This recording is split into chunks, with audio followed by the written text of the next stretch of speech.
એક વખતની વાત છે, એક નાનું ગામ હતું જ્યાં રાજ નામનો એક યુવક રહેતો હતો.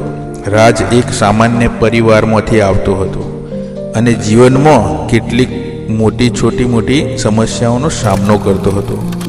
તે ખૂબ મહેનતુ અને આત્મવિશ્વાસી હતો, પરંતુ ક્યારેક જીવનમાં આવતા પડકારોથી ગભરાઈ જતો. એક દિવસ રાજ એક જાણીતા સંત મહાત્માને મળવા ગયો.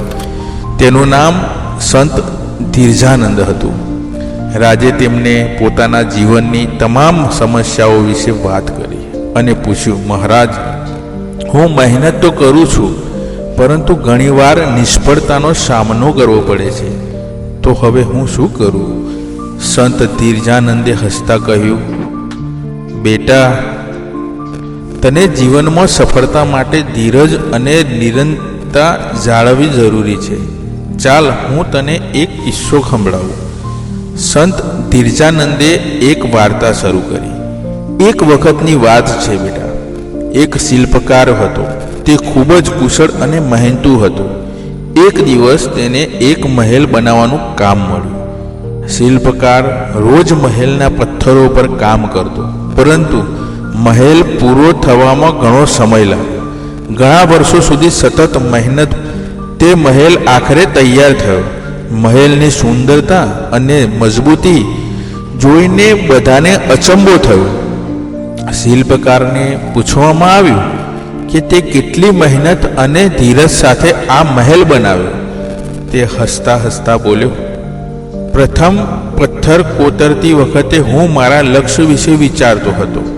દરેક ઘા મારી મહેનત અને ધીરજનો પ્રતિફળ હતો. સંત ધીરજાનંદે રાજને આ વાર્તા સંભળાવી અને કહ્યું, બેટા, જીવનમાં પણ એ જ રીતે તને તારા લક્ષ્યને હાંસિલ કરવા માટે ધીરજ અને મહેનતની જરૂર છે.